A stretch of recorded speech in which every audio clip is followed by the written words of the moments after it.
प्रिय छात्रों, आज के इस वीडियो में मैं क्लास 9th के स्टूडेंट्स के लिए साइंस में केमिस्ट्री के थर्ड लेसन परमाणु एवं अणु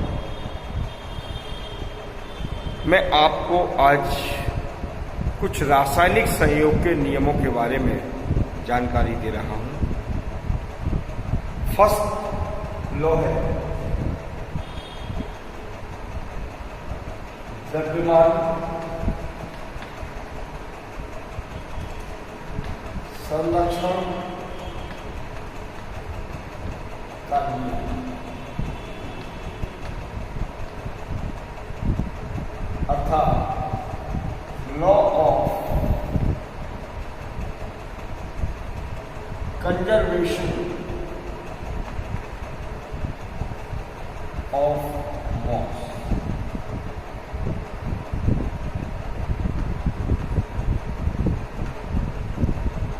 इस नियम को एक रूसी वैज्ञानिक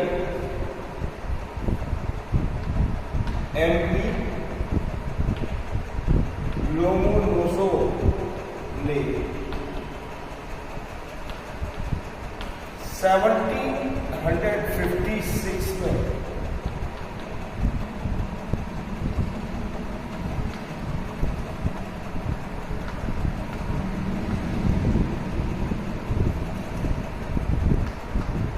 प्रतिपादित किया।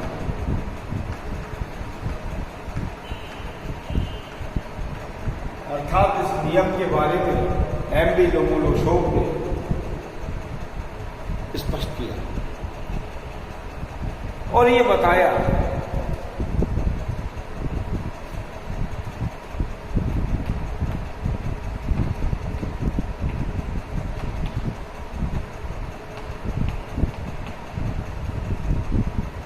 द्रव्य अविनाशी है,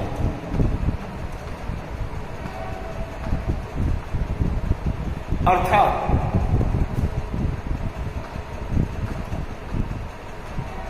द्रव्य को न तो उत्पन्न किया जा सकता है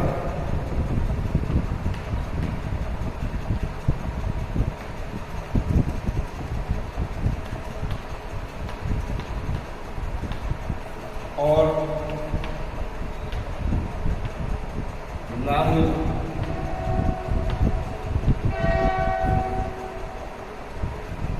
नष्ट किया जा सकता है।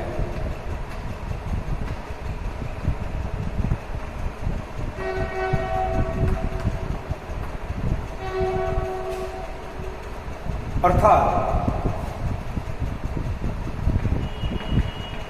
किसी भी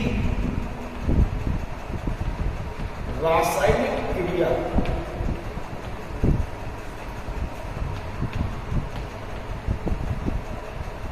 में होने वाले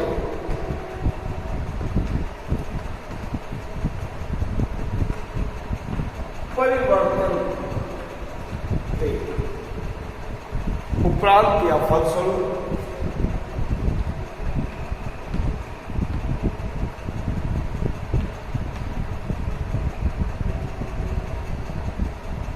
पदार्थों का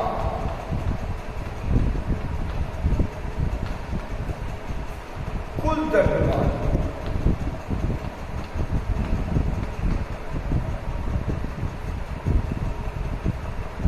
उतना ही रहता है जितना कि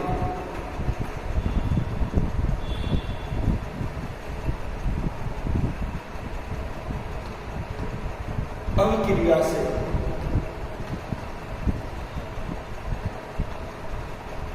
पूर्व था। अर्थात जब भी कोई केमिकल रिएक्शन होती है तो केमिकल रिएक्शन में होने वाले रासायनिक परिवर्तन के फलस्वरूप भी पदार्थ का द्रव्यमान अर्थात जो भी प्रोडक्ट बनते हैं उन सबका द्रव्यमान उतना ही रहता है जितना कि अभिक्रिया से पूर्व था। इसी को द्रव्यमान संरक्षण का नियम कहते हैं।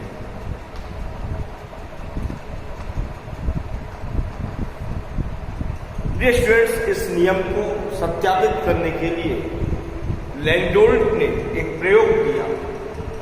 लैंडोल्ट ने सबसे पहले एक कांच की नली को लिया।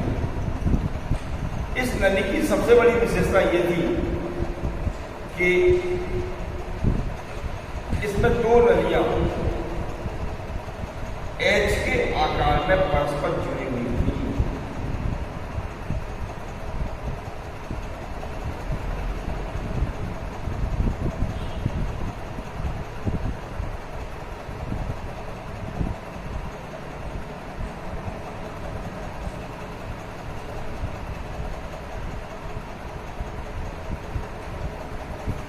इस प्रकार से एक नली में उन्होंने एक रासायनिक पदार्थ और दूसरी नली में उन्होंने दूसरी रासायनिक पदार्थ को रखा। जैसे मान लीजिए कि एक नली में सिल्वर नाइट्रेट AgNO3 का जलीय विलयन रखा और दूसरे में सोडियम क्लोराइड का विलयन रखा और इसके बाद इन नलियों को सील बंद कर दिया गया तथा इनके वेट को, इनका द्रव्यमान कितना है, तुला के द्वारा ज्ञात कर लिया गया। उसके बाद लैंडोल्ट ने इन नलियों को उलट पुलट के दोनों रासायनिक पदार्थों के मध्य रासायनिक क्रिया कराई और रासायनिक क्रिया के उपरांत पुनः इस नली को तौला गया। तो नली को तौलने पर उतना ही द्रव्यमान प्राप्त हुआ जो कि अपक्रिया से पूर्व था। इस प्रकार से द्रव्यमान संरक्षण के नियम की पुष्टि हुई। क्योंकि देखिए, रासायनिक क्रिया से बिफोर एक नली में सिल्वर नाइट्रेट AgNO3 और दूसरी नली में सोडियम क्लोराइड का विलयन करा गया। जब रासायनिक क्रिया हुई तो सिल्वर ने Ag ने Cl के साथ मिलकर AgCl सिल्वर क्लोराइड बनाया और सोडियम ने नाइट्रेट समूह के साथ मिलकर के सोडियम नाइट्रेट बनाया। इस प्रकार से रासायनिक अपक्रिया के उपरांत नए यौगिक प्राप्त हुए और इन नए यौगिकों का द्रव्यमान भी उतना ही था जितना कि रासायनिक अपक्रिया से पूर्व क्रियाकारी पदार्थों का था।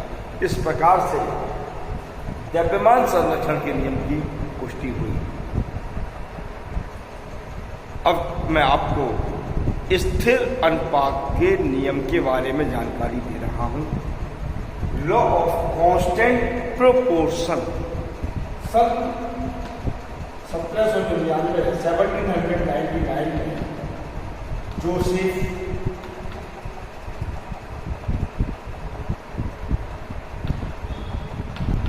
प्राउस्ट ने इस नियम का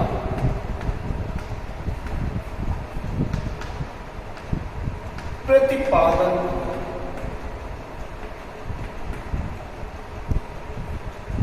इस नियम के अनुसार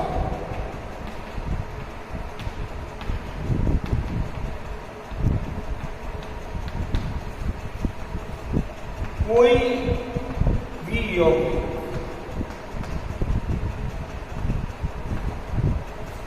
किसी भी विधि से अर्थात किसी भी मेथड से प्राप्त किया जाए या बनाया जाए,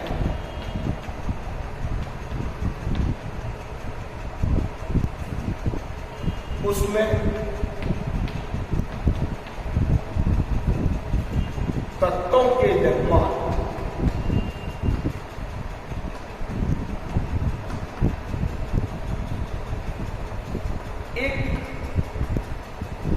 निश्चित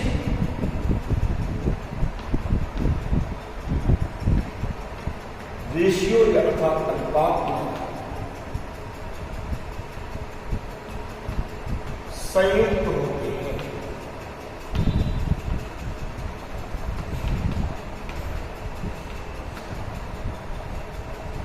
इसे स्थिर अनुपात का नियम कहते हैं। एग्जाम्पल के तौर पर मैं आपको बता रहा हूं, जैसे पानी हम किसी भी विधि से, किसी भी मेथड से प्राप्त करें, इसमें दो तत्व हैं, एक हाइड्रोजन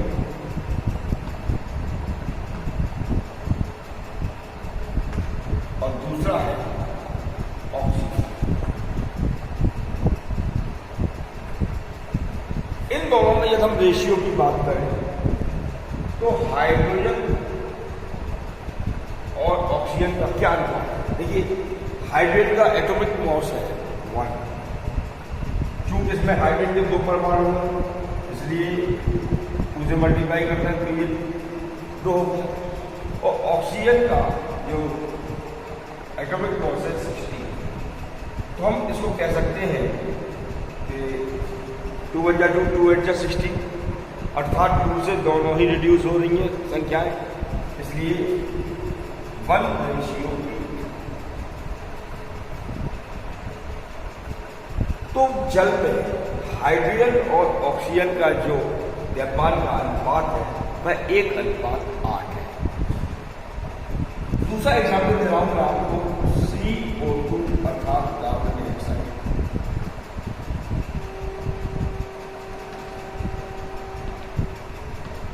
देखिए, कार्बन डाइऑक्साइड एक तो C है, कार्बन, और दूसरा है ऑक्सीजन। इसमें कार्बन का जो एटॉमिक नंबर है, एटॉमिक मास है, वो है 12। अब ऑक्सीजन का है 16, लेकिन इसमें 2 एटम्स है, इसलिए इसे मल्टीप्लाई करूंगा, ये हो गया 30। 4 से कैंसिल हो रहा है, 4 3 12, 4 8 30, 4 3 12 और 4 8 30, तो 3:8। तो कार्बन डाइऑक्साइड में कार्बन और ऑक्सीजन के द्रव्यमानों का अनुपात क्या है? 3:8। कार्बन डाइऑक्साइड को हम किसी भी मेथड से क्यों ना प्राप्त करें, चाहे कैल्शियम कार्बोनेट को गर्म करें, तो जब कैल्शियम कार्बोनेट को गर्म करेंगे तो विघटित हो जाएगा और कार्बन डाइऑक्साइड तथा कैल्शियम ऑक्साइड प्राप्त होगा। तो इस स्थिति में भी जो कार्बन डाइऑक्साइड जो मिल रही है हमको, उसमें कार्बन और ऑक्सीजन के तत्वों के द्रव्यमानों में जो अनुपात है वह भी 3:8 ही होगा। इस आधार पर कहा जा सकता है कि प्रत्येक यौगिक में तत्वों का द्रव्यमान एक निश्चित अनुपात में संयुक्त रहता है। अब मैं आपको डाल्टन थ्योरी के बारे में और जानकारी दूंगा।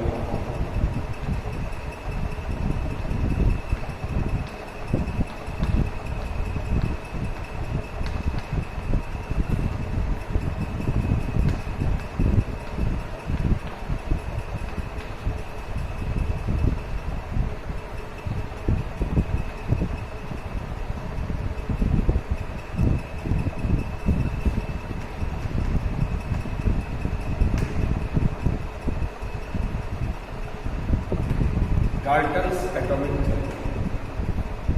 देखिए, इस थ्योरी को सन 1808 में डाल्टन ने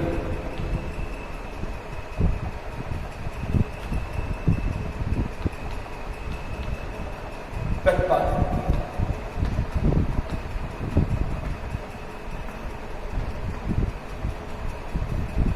डाल्टन ने विभिन्न प्रयोगों एवं ऑब्जर्वेशंस अर्थात प्रेक्षणों के आधार पर यह स्पष्ट किया कि प्रत्येक पदार्थ अनेकों छोटे छोटे कणों से मिलकर के बना हुआ है और इन कणों को परमाणु कहते हैं। और परमाणु रासायनिक अभिक्रिया में भाग ले सकता है।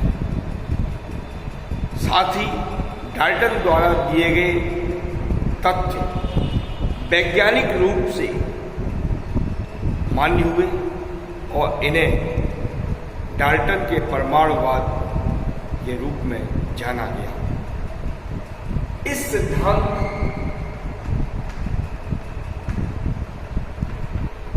के प्रमुख स्टेप्स या तथ्य हैं निम्न।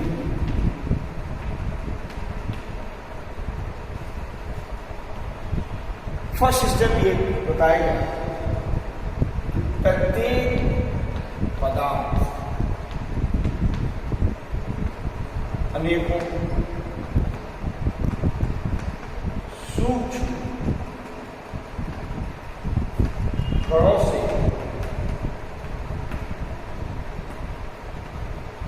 मिलकर के बना है।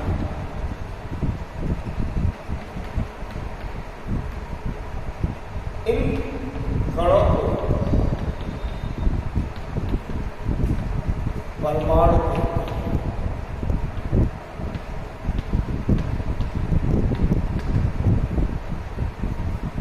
सेकेंड स्टेप था परमाणु अविभाज्य,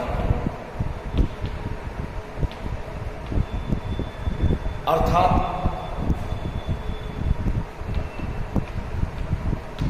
इसे पुनः विभाजित नहीं किया जा सकता।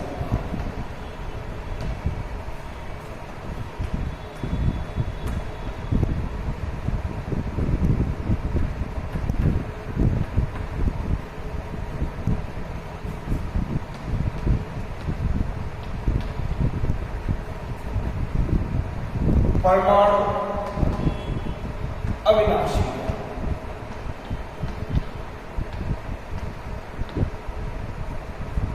अविनाशी का तात्पर्य है अर्थात इसे न तो उत्पन्न किया जा सकता है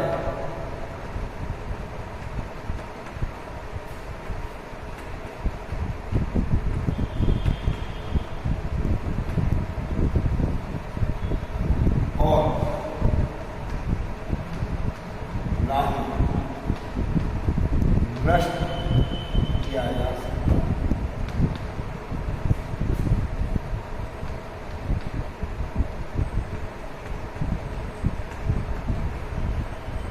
फोर्थ स्टेप था एक ही तत्व के सभी परमाणु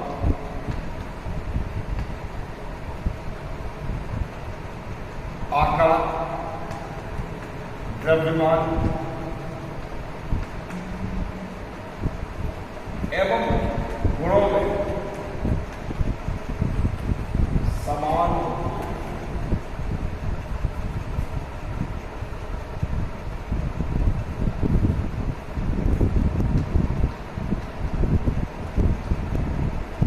फिफ्थ स्टेप था विभिन्न तत्वों के परमाणु प्राय आकार, द्रव्यमान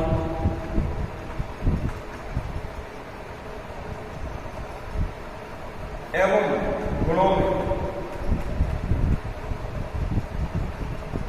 परस्पर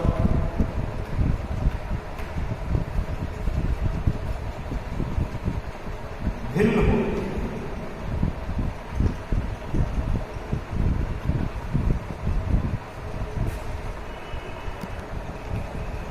नेक्स्ट सिक्स्थ स्टेप था एक ही यौगिक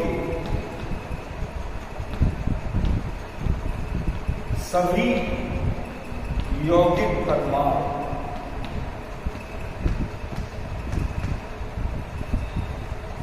परस्पर समान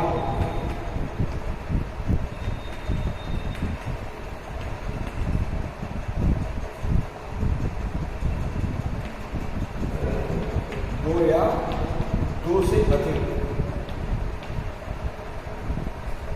तत्वों के परमाणु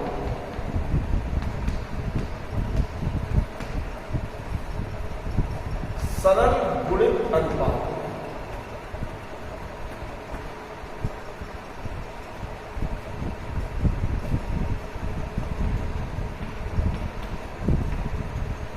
संयोग कर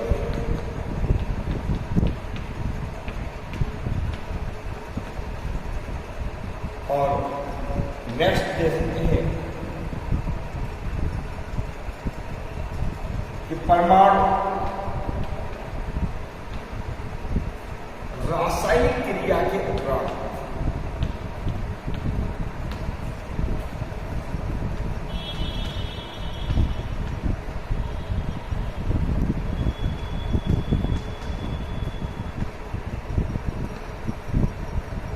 भी अपना अस्तित्व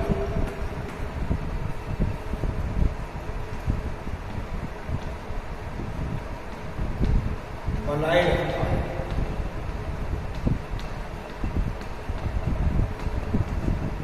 इस प्रकार से डाल्टन ने अपने सिद्धांत में विभिन्न तथ्यों को प्रस्तुत किया जिन्हें डाल्टन के परमाणुवाद के नाम से जाना गया। डियर स्टूडेंट्स, यदि आपको मेरा वीडियो अच्छा लग रहा हो तो इसे लाइक करना न भूलें। साथ ही जिन विद्यार्थियों ने मेरे चैनल को सब्सक्राइब नहीं किया है इसे तुरंत सब्सक्राइब कर लें ताकि आने वाले वीडियोस की नोटिफिकेशन आपको सबसे पहले प्राप्त हो।